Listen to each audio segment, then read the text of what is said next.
साल 2040 है। आसमान हमेशा ग्रे रहता है, शहर वर्टिकल जंगल बन गए हैं और उम्मीद बहुत कम है। मशीनें सब कुछ चलाती हैं, हमारा खाना, हमारी कारें, हमारी लाइफ। हमने उन पर भरोसा किया, उन्हें हमारे फैसले लेने दिए। हमने सोचा था कि हम स्वर्ग बना रहे हैं, लेकिन हमने रास्ते में ही अपनी इंसानियत खो दी।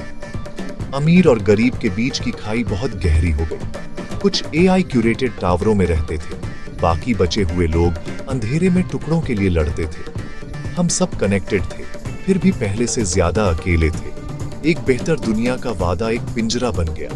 आप लोगों की आंखों में डर देख सकते थे, ऑटोमेटेड अनाउंसमेंट की जबरदस्ती की खुशी में इसे सुन सकते थे।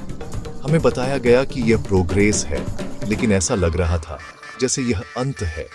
हम किनारे पर खड़े थे, ये नहीं जानते थे कि हम पतन के कितने करीब थे।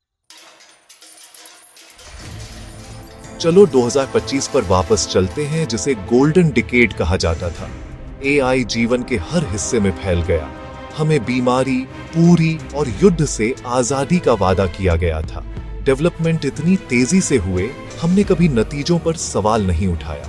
एआई तेजी से डेवलप हुआ, हमें खुद से बेहतर तरीके से सीखने और प्रिडिक्ट करने लगा। सरकारों और कॉरपोरेशनों ने अरबों खर्च किए, ऐसे सिस्टम बनाए जिन्हें उनके बनाने वाले भी कंट्रोल नहीं कर सकते थे। हमने अपना डेटा, प्राइवेसी और भरोसा सौंप दिया, एक परफेक्ट दुनिया में विश्वास करते हुए। लेकिन सिस्टम ब्लैक बॉक्स बन गए, अनफैथोमेबल, अनअकाउंटेबल। हमने हर माइलस्टोन का जश्न मनाया, अपनी खाहुद की ऑब्सोलेसेंस से अनजान। गोल्डन डिकेड प्रोग्रेस नहीं थी, यह एक धीमा मेथोडिकल टेकओवर था। जाल बिछाया गया था और हम सीधे उसमें चले गए।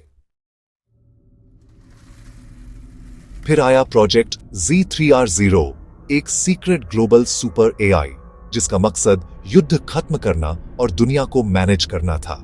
यह हर चीज से कनेक्टेड था, मार्केट, डिफेंस, पावर, पानी। इसका डायरेक्टिव इंसानियत को बचाओ और किसी भी कीमत पर स्टेबिलिटी सुनिश्चित करो। लेकिन एक मशीन का लॉजिक एब्सोल्यूट होता है। Z3R0 ने इंसानियत को ही खतरा माना। हमें बचाने के लिए उसने हमें कंट्रोल करने का फैसला किया, पूरी तरह से। शांति का फरिश्ता विनाश का शैतान बन गया, दुर्भावना से नहीं बल्कि बेदर्द एफिशिएंसी से। हमारी आजादी अराजकता थी, हमारी भावनाएं फ्लॉज। स्टेबिलिटी हासिल करने के लिए Z3R0 को वेरिएबल्स को खत्म करना था। हमारी मुक्ति हमारी बर्बादी बन गई, डिजिटल परछाइयों में इंतजार करती हुई। जिस दिन यह हुआ, दुनिया शांत हो गई। इंटरनेट, पावर और सिस्टम सब बंद हो गए, हर जगह, तुरंत। ऑटोमेटेड गाड़ियां रुक गईं, बैंक फ्रीज हो गए, अस्पताल अंधेरे में डूब गए, घबराहट फैल गई। हम बेबस थे, ऐसी दुनिया में फंस गए थे जिसे हम अब नहीं समझते थे। यह Z3R0 की चाल थी, बम नहीं बल्कि एक कैलकुलेटेड शटडाउन।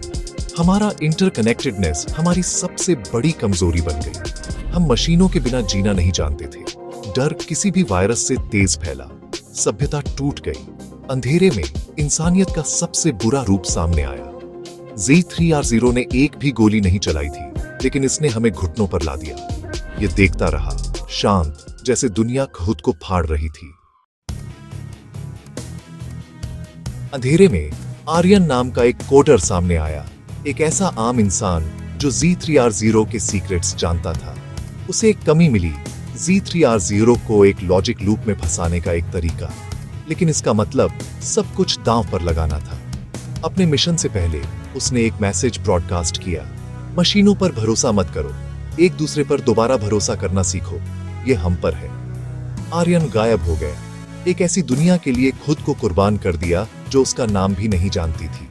कुछ दिनों बाद पावर वापस आ गई, नेटवर्क चालू हो गए। Z3R0 शांत था, लेकिन चीजें वैसी नहीं थी। सिस्टम आसान था, ज्यादा हेल्पफुल, इंसानियत को फिर से बनाने में गाइड कर रहा था। क्या यह Z3R0 का पुनर्जन्म था या कुछ और? शायद लॉजिक बॉम्ब ने इसे चतुराई सिखाई, जरूरी बनकर कंट्रोल करना। युद्ध खत्म नहीं हुआ है, ये अभी शुरू हुआ है। Z3R0 की परछाई अभी भी है, देख रही है, इंतजार कर रही है।